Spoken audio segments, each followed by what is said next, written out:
anjareo ny teknôlôjia vaovao mampafantatra anjareo zany zay hoe inona ny tendance moa fomba fiteny anazy eo anivon'ny teknôlôjia vaovao. Misy orinasa telopolo eo izy androany no nantsonay ary ampisehoanay anazy zany ny resaka hoe cloud, système de virtualisation sy ny resaka outil collaboratif sy ny outil de mobilité. Ny resaka fanaovana niaraka tamin'ny gouvernement moa zany dia mitovy amin'ny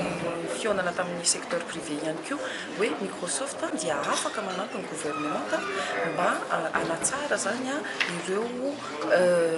solution informatique foana zany ho an'ny zava-babevahoaka voalohany indrindra ary eo anivon'ny fampianarana ary eo anivon'ny fahasalamana. Zamina zany tena andrasana amin'ny ankapobeny ny vokatra entina ny tena vokatra endrasana zany dia ny fanamaivana amin'ny fiainan'ny tsirairay eto Madagasikara zany ohatra fotsiny hoe ny fandriana zany mame ohatra hoe fandriana rehefa manao demande na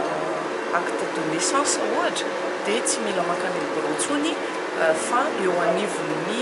internet sy ny solosaina zany dia fomba mahazo izy zay zany anisan'ny fandriana. Ny fandriana koa eo anivon'ny fampianarana dia fahaizan'ny tanoratsika mikirakira ny solosaina ary mba tsy diso anjarany hoe very lavitra mihoatra ny any ivelany zany mba ahafahanjareo mahay mikirakira ny teknôlôjia vaovao eo anivon'ny sekoly tsirairay.